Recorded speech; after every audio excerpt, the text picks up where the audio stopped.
What is up, everyone? Welcome back to the Murphy Lawn Care channel. All you beautiful people on YouTube. Before we get started today, I want to ask that you bear with me for the past week and a half. Allergies have completely taken my voice away. What little bit of it that I did have a voice, my throat was so sore that I didn't want to talk anyways. And getting through a video that was going to be as long as this one probably is just wasn't going to happen. So that's one of the reasons this video is late. I told you a couple videos back that I had made some really big decisions in my business. And there were two main decisions that I had made. And last video, I let you know that one of those was getting rid of the Bradley 36. Although it was a big decision, it was nowhere near as big as the second decision that I made because the Bradley 36, in all reality, only cost me one customer. I kept the other one. I just pushed mower yard. It's a little harder that way, but, you know, I didn't feel like losing $55 bi-weekly was worth not push mowing, and she's just down the road from where we operate out of. So I was pretty okay with keeping that property. But second decision is pretty big, and to be honest with you, it didn't take too long to realize that this was probably going to be a decision we were going to have to sit down and talk about at some point. And then some things happened that let me know that this was just a decision that I need to make. And you may find yourself where you're looking at money versus stress and just the pain of the customer and trying to decide whether you should make the decision. And you definitely need to sit down and do some pros and cons. We did. The fact that we have almost zero overhead other than like gas and stuff, like all our equipment's paid for, everything, made this decision possible for us. And I have been at extreme peace ever since we made it. I fired my biggest commercial customer. I actually fired the biggest customer we have, period. And I did it with a smile on my face. And I'm not bragging about that. When we did the estimate on this, now I made some mistakes here too. Not going to act like I'm blameless here. When we did an estimate or a bid on this facility, we did it. So there's two facilities. One of them is complete. It is a small grocery store in the back. It has two main fenced-in areas. They have different types of grass. One is just regular grass and weeds. The other is Bermuda. And that Bermuda was put in as sod. When we got it, the Bermuda was pretty much dead. They had a friend taking care of the facility for them. He was using just a regular yard machine or Craftsman mower or whatever. And being Bermuda, he's doing like he sees everybody do and just scalping it. And that's okay to do if you're using the right mowers, but the golf course that does that, they're using a mower that uses reels instead of like regular blades, which allows it to get that low and clean of a cut. Or even our commercial mowers, because of the blade system, you can only go so low and still get a good clean cut. That deck wavers, it's going to start leaving uneven pieces of grass, which there was mounds of thatch there from him doing this for God knows how long. So that was part of what was killing the Bermuda and keeping it from coming in. So I told him, I said, I think we can make something happen. We didn't discuss using chemicals or anything. I really felt like just getting the thatch off the property was going to do the biggest part of that, and keeping low stress on it. But anyway, when we gave a bid on the new facility that was being still being graded and built at that time, this is where I made the majority of my mistake. I made a bid as if this was going to come out to be a perfect location. I can say the landscapers and the grading company that did this facility did a horrible job. None of the mulch had weed mat put under it. None of the little islands that had mulch and like the little tree on it. I think it has 7 or 8 islands in the middle of the parking lot. They have mulch. None of that has weed mat on it. It has massive beds. None of them have weed mat. The riprap in the ditch doesn't have weed mat. I can kind of understand that. Not everybody uses weed mat and riprap. I do. I use weed mat and any of that stuff because that way a year later, excuse me, bear with me, a year later, my work still looks great and it's not being covered up by weeds.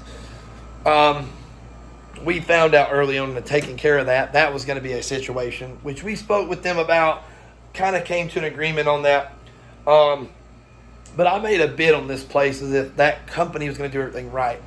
And the grading company, after getting everything nice and flat and looking great, it never looked great because they never got a lot of the roots for the trees level. They were a lot of them hanging up. The grass will never grow perfect over there at all at this facility because there's so many above ground roots, and some of these roots are like 5 to 6 inches above ground. They are massive. They are huge, and that right there became a issue of equipment. We're trying to lead nice, pretty stripes. We can't run over that stuff. Like there are some, like my deck hits and when we get caught on, they are so high, like they are bad. I have pictures of them for a different reason. I'm not going to discuss that in this video. But it was a situation of just extremely poor grading.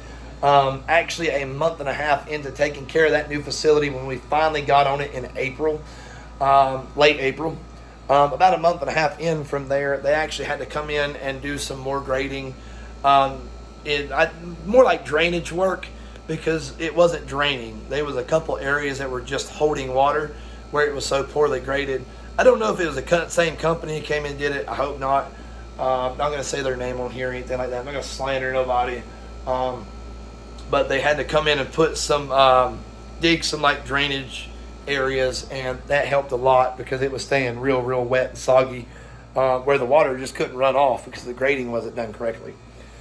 Now, not only that, I'm not sure if I said this one or not, but they graded this thing absolutely beautifully flat, and then they went and ran over all kinds of places with a bulldozer and rutted it out. So you couldn't mow this place quick, and it was really hard to get a nice, clean, straight line because your mower is bouncing all over the place. And honestly, it was very, very, very hard on our equipment.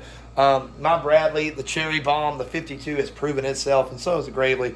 Anything that can mow that and not give any more issues than they do, thumbs up, man. They're awesome. Simon, you're doing a wonderful job. Don't know if you're going to watch this video because it's not about a Bradley. Hope you do, though. But when we started mowing this property, we started to realize how hard this was on our equipment.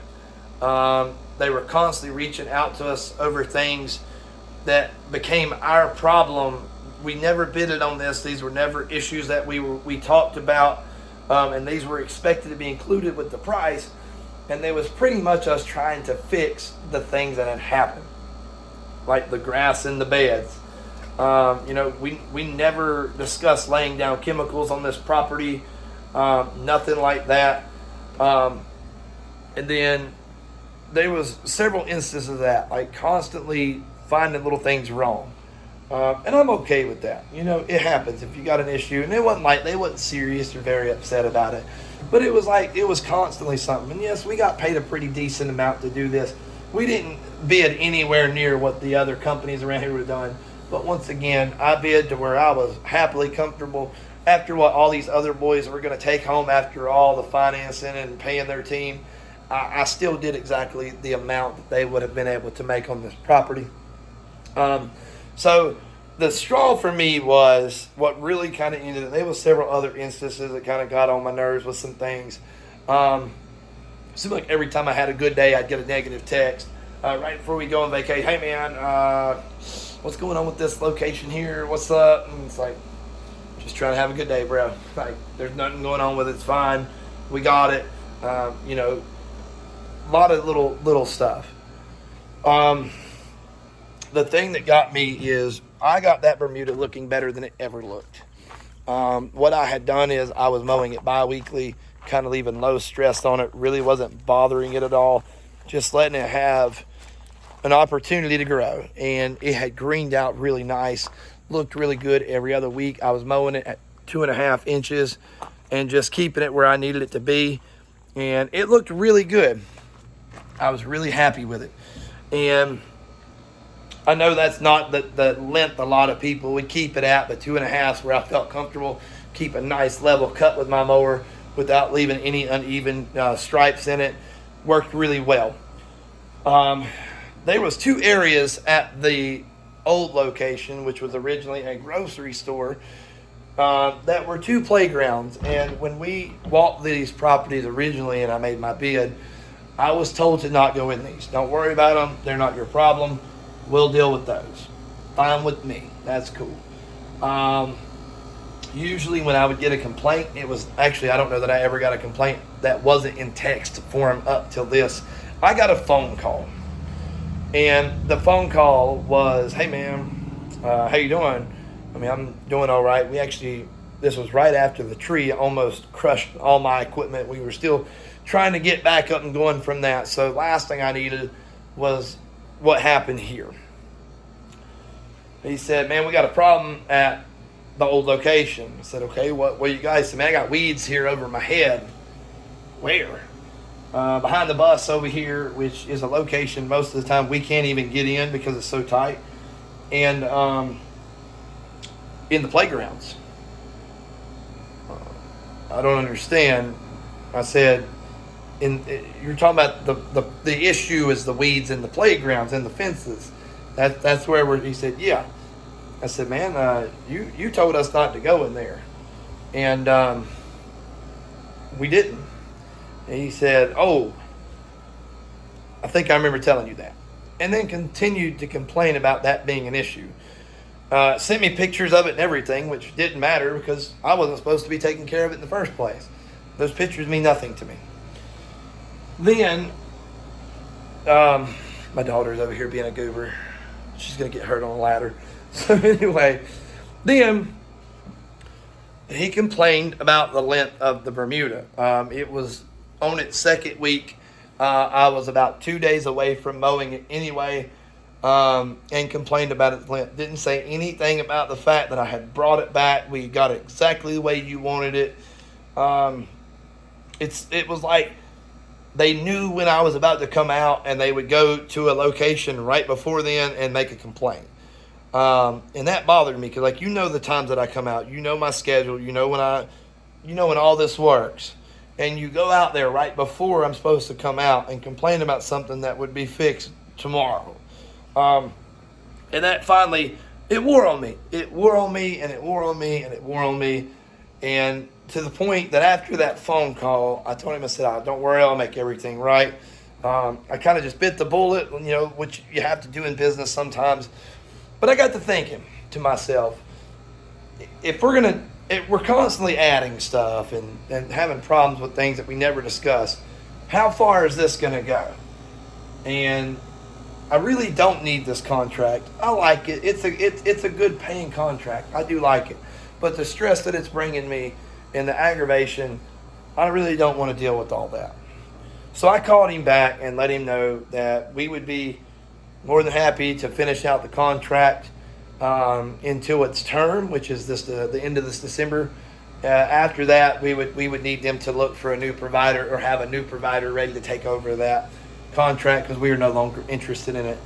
I told him that we couldn't handle it. I'm going to be honest with you. I told him that we couldn't handle it.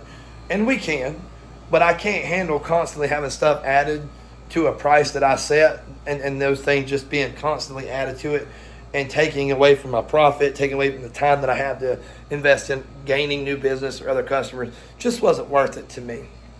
And so right now we're waiting. He said they may have somebody in there by October, November. I don't know. It's fine either way. So we're just kind of waiting on the call, letting us know the last date that we are to service it. We're going to service it until they get someone new. And we're done. Now, a lot of people out there can't make that decision.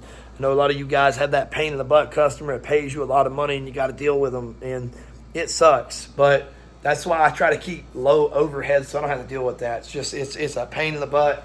I don't want to deal with those people. I don't, I like that person. I think a lot of them, but as far as the business relationship, there's just nothing there for us.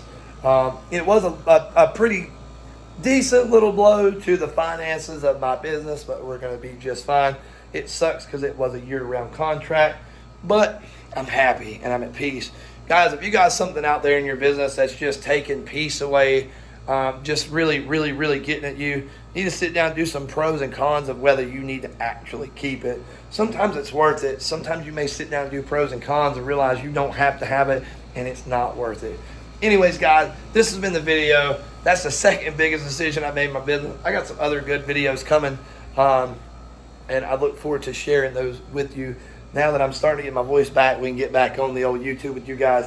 Anyways, this has been John with Murphy's Lawn Care. We will catch you guys next time. Make sure you hit the thumbs up. There's a big shiny red button down there that says subscribe. All the cool kids are hitting it. I'm pretty sure you want to be cool too. The only way you're going to be that is by hitting that red button. Anyways, guys, we will catch you on the next one.